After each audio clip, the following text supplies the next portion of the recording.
Ya, pemirsa, ribuan warga korban bencana rela berjalan puluhan kilo dari Bener Meriah, Lok Semawe, Aceh menuju Aceh Tengah. Mereka berjalan kaki demi mendapatkan bahan makanan dan juga bahan bakar minyak.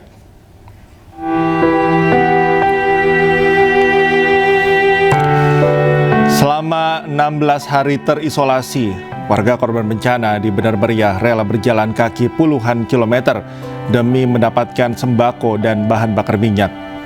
Kondisi dan situasi yang semakin sulit dikarenakan akses yang terputus ditambah dengan jalur komunikasi yang lumpuh total membuat warga sulit mendapatkan bantuan.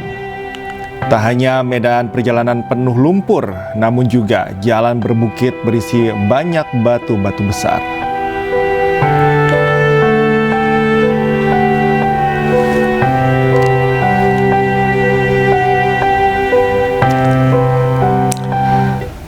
Dan saat ini kita terhubung dengan jurnalis iNews Jamal Pangwa di PD Jaya. Selamat malam Jamal, bagaimana kondisi terkini di sana? Selamat malam juga Tikal. Alhamdulillah kita saat ini berada di posko pengungsian di Gedung Tengku Syekh Pantai 5, yang mana posko ini disediakan oleh pemerintah daerah untuk para pengungsi korban banjir bandang.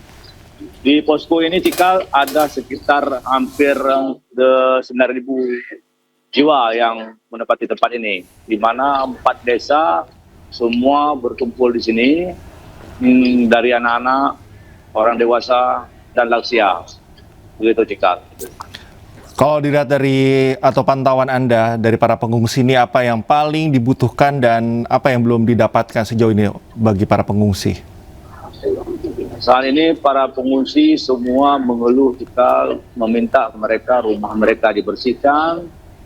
Yang kedua, mereka diminta yang rumahnya hancur untuk dibuat rumah hunian sementara, karena itu sangat memerlukan bagi mereka. Karena saat ini mereka sudah mulai terserang penyakit, yaitu batuk, pilek, dan berbagai lainnya Tikal. Bagaimana dengan pasokan obat-obatan? Kemudian juga apakah dapur umum sudah didirikan untuk pasokan makanan bagi para pengungsi, Jamal? Untuk pasokan makanan, alhamdulillah semua sudah dipenuhi, baik dapur umum yang sudah mulai dibuka oleh pemerintah dari malam pertama bencana, sudah dibuka oleh pemerintah setempat.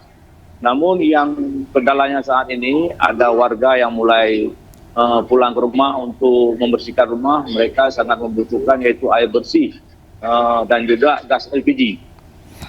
Untuk pasokan listrik bagaimana Jamal di sana? Apakah sudah normal atau masih sebagian besar masih mati listrik? Nah, itu dia yang sangat riskan, karena semua listrik saat ini masih padam di lokasi bencana. Baik listrik maupun jaringan internet sangat sulit diakses. Apakah sudah ada informasi, Jamal, tugas PLN begitu untuk instalasi listrik di sana? Ya, sebagian pihak PLN masih terlihat sedang memperbaiki, dan juga ada juga yang mondar-mandir untuk mungkin mencari di mana sambungannya yang putus, dan sebagian wilayah yang tidak terdampak itu listriknya hidupnya bergilir. Malam ini hidup di desa lain, malam lainnya hidup di desa lain, gitu Tikal. Untuk instalasi listrik di sana untuk sementara kedaruratan seperti apa? Apakah memakai genset atau ada cara lain yang dilakukan oleh orang-orang di sana? Untuk pedagang hampir rata-rata itu menggunakan genset, baik warung kopi dan rumah-rumah makan itu semua sebagiannya menggunakan genset. Baik juga di posko-posko pengungsian itu sebagian mereka menggunakan genset. Oke, untuk aktivasi listrik sendiri biasanya digunakan setiap dari 24 jam, Jamal. Ini berapa lama biasanya digunakan? Kebutuhan listrik itu sangat penting, karena untuk kebutuhan rumah tangga itu seperti mereka menggunakan mencari air bersih untuk membersihkan rumah serta untuk mencuci pakaian. Karena kalau air listriknya padam itu sangat memprihatinkan kehidupan para pengungsi di posko. Begitu Cikal. Baik Jamal, kita berharap yang terbaik untuk para pengungsi di sana. Selamat bertugas kembali dan jaga kesehatan selalu, Jamal. Terima kasih. Pemirsa, selain menimbulkan banyak korban jiwa dan harta benda, bencana di Tapanuli Tengah, Sumatera Utara juga menghadirkan kisah pilu tidak sedikit dari korban yang terpisah dari keluarga, bahkan kehilangan orang tercinta.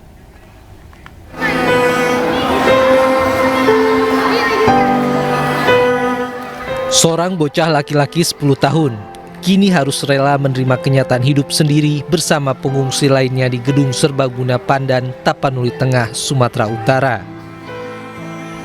Dengan menyantap makanan seadanya di pengungsian, bocah malang ini lebih memilih diam ketika para pengungsi lainnya mencoba menanyakan tentang jati diri dan keluarganya. Meski tetap memilih diam sembari menyantap makanannya, namun tampak dari raut wajahnya yang penuh tatapan kosong seakan mengisyaratkan tengah menahan suatu trauma mendalam yang tak ingin dia ceritakan kepada siapapun. Sementara itu, pasangan suami istri lanjut usia yang juga tinggal di pengungsian kini menjadi teman bagi bocah tersebut dan tidak mengetahui asal-usul si anak. Saat mereka bertemu, kondisi si anak dalam keadaan sakit dan penuh luka. Pasutri tersebut berinisiatif membawa si anak ke posko pelayanan kesehatan yang didirikan TNI. Warga mana, Bu?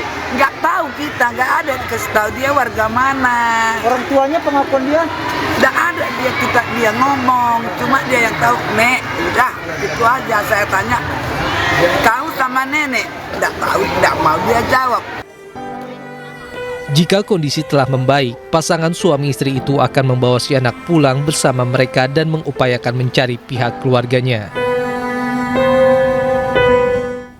Kepala Desa Aek Garoga, Kabupaten Tapanuli Selatan, Sumatera Utara tetap tegar melayani hak masyarakat yang menjadi korban banjir bandang meski anak laki-lakinya belum ditemukan. Seluruh rumah dan harta benda masyarakat di Aek Garoga tidak tersisa usai luluh lantah diterjang banjir bandang. Seperti inilah pemandangan indah via udara Desa Aek Garoga, Kabupaten Tapanuli Selatan, Sumatera Utara sebelum disapu banjir bandang. Pada tahun 2022 dan 2023, desa ini pernah mendapat peringkat kedua desa dengan lingkungan bersih dan sehat seprovinsi Sumatera Utara.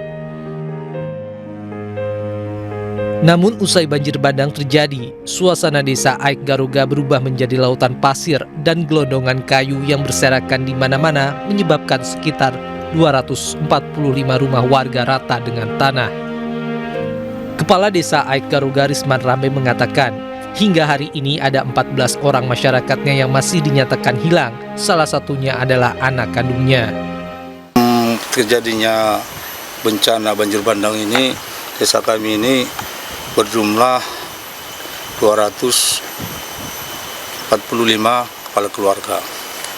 Namun setelah terjadi bencana ini sangat banyak memakan korban, dan yang belum dapat kemarin itu ada berkisar 14 orang lagi, termasuklah anak saya.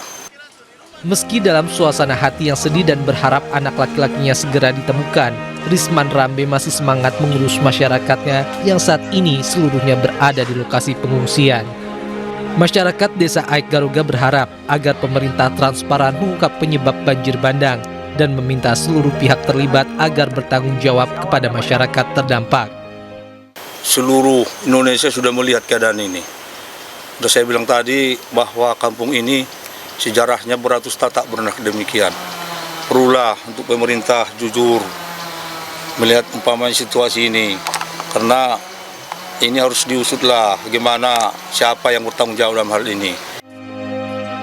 Hingga hari ini Risman Rambe masih menunggu anak laki-lakinya ditemukan bagaimanapun kondisinya dan berharap agar masyarakatnya kuat dan tabah menghadapi situasi sulit ini.